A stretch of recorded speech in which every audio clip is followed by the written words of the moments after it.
principales con las cuales iniciamos cuando hablamos de adicciones es que tendríamos que identificar a qué le estamos llamando adicción. Y cuando hablamos de adicción tendríamos que hablar más bien de niveles de consumo. ¿Y qué significa esto?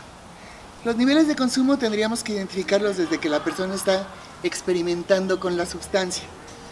¿Por qué puede llegar alguien a experimentar? Por curiosidad, por saber qué se siente, por saber si lo que los amigos o los colegas dicen es cierto, también por tratar de tener sensaciones distintas, de tener vivencias diferentes, o por algún malestar emocional o físico que alguien pueda tener.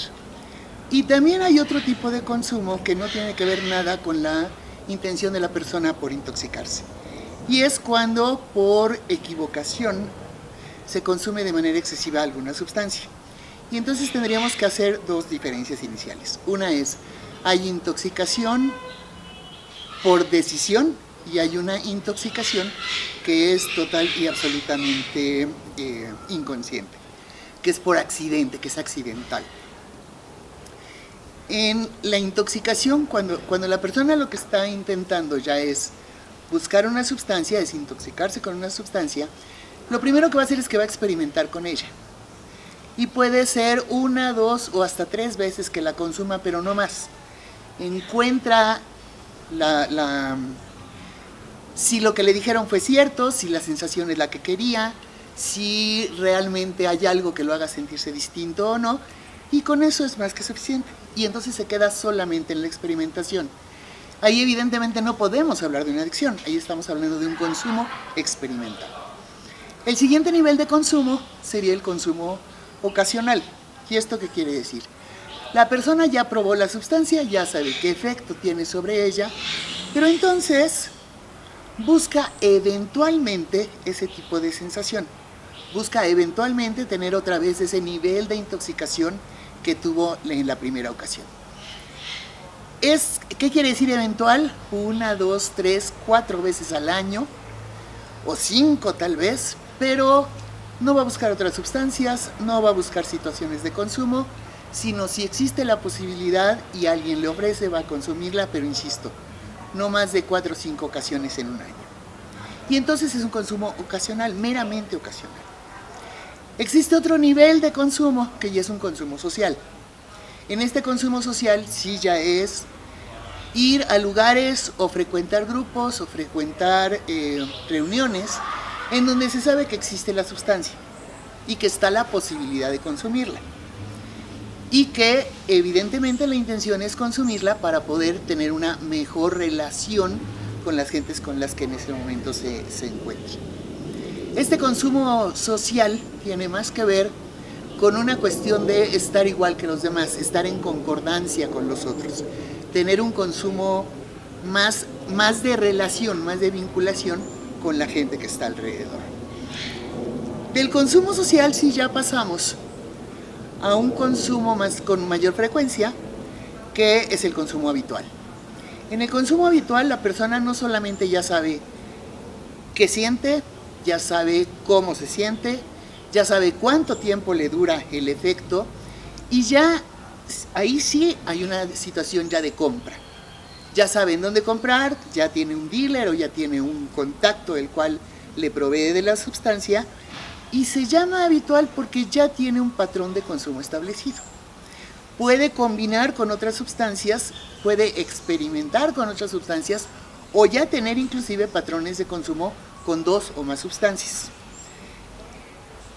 En este hábito ya no necesariamente tiene que ser diario ni tampoco semanal, pero sí ya hay un patrón de consumo que ¿qué quiere decir?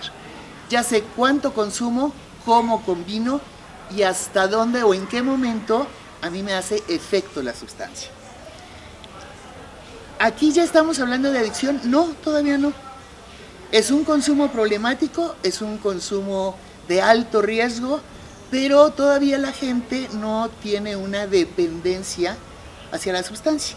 Todavía no ha generado ese proceso de tolerancia, habituación, etcétera, que ya se ha comentado en otras cápsulas, en donde la persona necesita cada vez más sustancia para sentirse en el mismo nivel de toxicidad que ha encontrado en otras situaciones, o bien el que objetos que hay alrededor hagan que se le antoje la sustancia.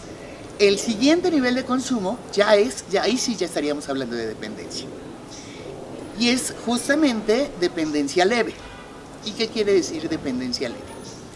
La persona no solamente conoce la sustancia, no solamente combina sustancias, no solamente sabe qué sustancia combinar con cuál para sentirse mejor, obviamente sabe cuánto cuesta, sabe en dónde conseguirla, etcétera, sino que además ya la necesita de manera constante para poder funcionar en lo que hace. ¿Por qué se llama dependencia leve? Porque ya necesita del consumo constante.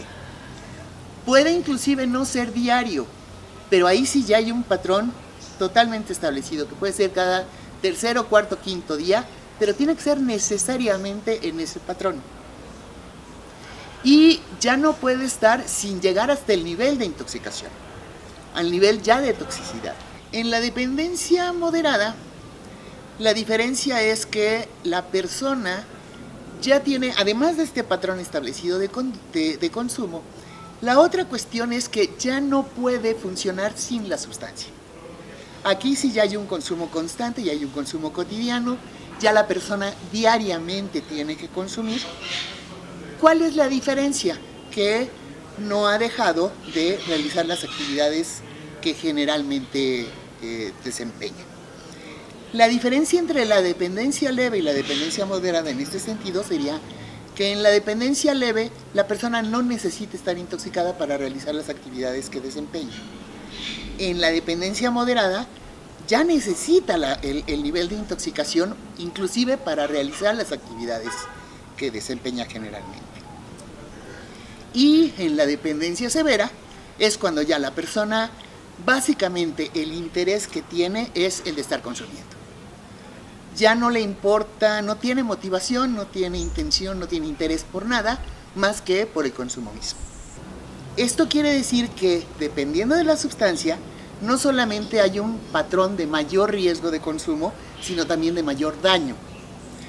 Y entonces, cuando hablamos de estrategias de intervención, o sea, qué hacer frente a cada una de estas circunstancias, no podemos tratar de la misma manera a un adicto leve, moderado o severo, igual que a un experimentador, por ejemplo, o igual que a alguien que no está consumiendo drogas, pero que queremos darle información sobre sustancias.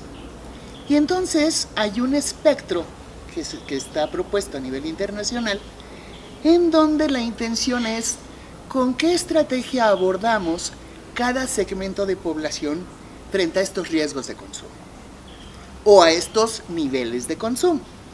Cuando tenemos riesgo de consumo, hablamos entonces de estrategias de prevención. ¿Y prevención de qué forma? De prevención universal, cuando no hay consumo y cuando los factores de riesgo son para consumir son tan bajos que mejor mantenemos esa población en niveles de salud. ¿Y qué es la prevención universal? Es cualquier estrategia de ocupación positiva del tiempo libre o de desarrollo sano de la personalidad. Cuando existen riesgos frente al consumo, cuando hay disponibilidad de sustancias en el medio, cuando la familia tiene consumo de sustancias aún lícitas como alcohol o tabaco, cuando existe además problemática comunitaria en términos de conductas francamente antisociales, etcétera. O sea, cuando hay situaciones de riesgo, entonces ahí la población también está en riesgo, sobre todo con la disponibilidad de sustancias en el mercado. Ahí lo que hacemos es trabajar con otra estrategia de prevención que se llama selectiva, prevención selectiva. Es trabajar sobre los factores de riesgo que pueden hacer que las personas lleguen a consumir sustancias psicoactivas. Y en este mismo rubro de prevención tenemos un tercer segmento que es la prevención indicada. ¿Y esta prevención indicada qué significa? Es trabajar directa y concretamente sobre los factores, aquí sí, del consumo inicial.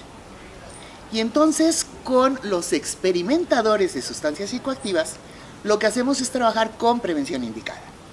y que estamos trabajando justamente sobre los riesgos del consumo. Además de los riesgos del consumo, los posibles daños asociados y encontrar alternativas que le brinden a la persona otro tipo de respuestas que no sean necesariamente las que ha conseguido a través de la experimentación con sustancias. El siguiente paso o el siguiente fragmento de estrategias sí ya serían las estrategias de intervención terapéutica, o sea, de tratamiento. Y están igual, desde si lo ligamos con lo que acabamos de hablar respecto a los patrones de consumo, estaríamos hablando del consumo habitual. A partir del consumo habitual podemos trabajar desde estrategias cognitivo-conductuales, en donde no solamente se trata de generar conciencia, sino tratar de generar elementos en la persona que le permitan controlar los disparadores ante el consumo.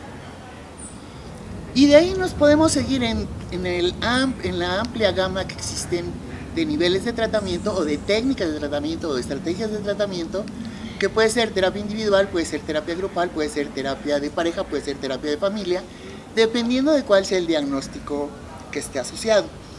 Y hay otros dos elementos importantes, y en la parte de adicción, ahí sí, no tenemos otra opción más que el tratamiento directo. No dependiendo de la severidad de la adicción, sino dependiendo de la severidad del consumo, porque si no dejaríamos fuera a los consumidores habituales.